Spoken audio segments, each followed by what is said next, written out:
Before entering transactions, there are 3 things that you should have already done. 1. Created a budget.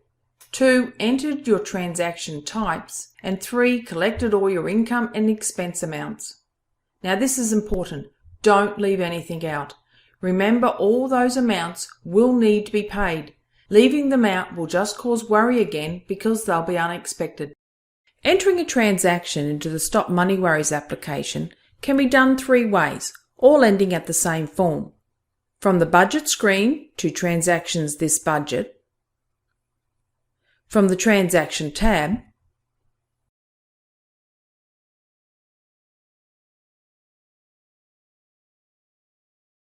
or 3. From the Scheduler. The green plus sign anywhere on the application is an Add button, but usually it is under the Actions tab.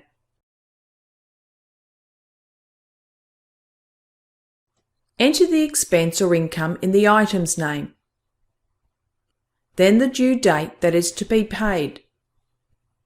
Choose a budget you want the item to be associated with. At the moment, I only have one.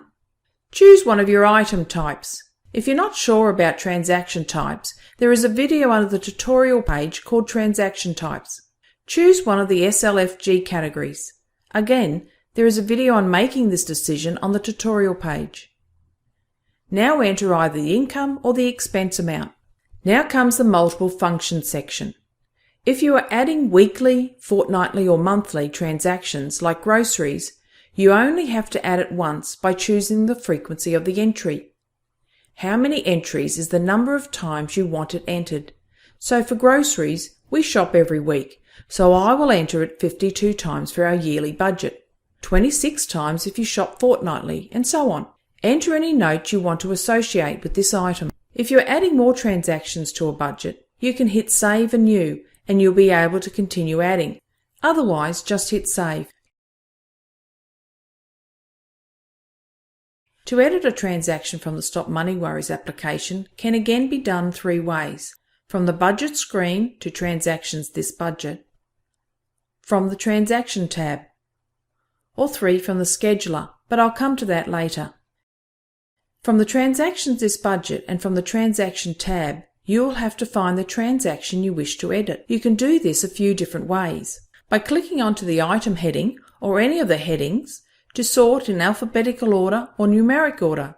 Clicking them again will sort it into the opposite order, as in due date, January to December or December to January. The default order is the due date, last date first. The other way is to use the filters. With this powerful tool, you can find any item. Because the filter tool is so comprehensive, there is a separate video on the tutorials for this. Once you have found the item you wish to edit, click into the checkbox to select it. Then go to the Actions tab and select the pencil. Now you can edit the transaction. Correct the expense amount with the updated cost, change the date paid, or check the paid box when your transaction has been paid. Finish by hitting the Save button. On the scheduler, double-clicking onto an item will open the edit form where you can change any of the information. If you want to mark the item as paid, just do that from the scheduler.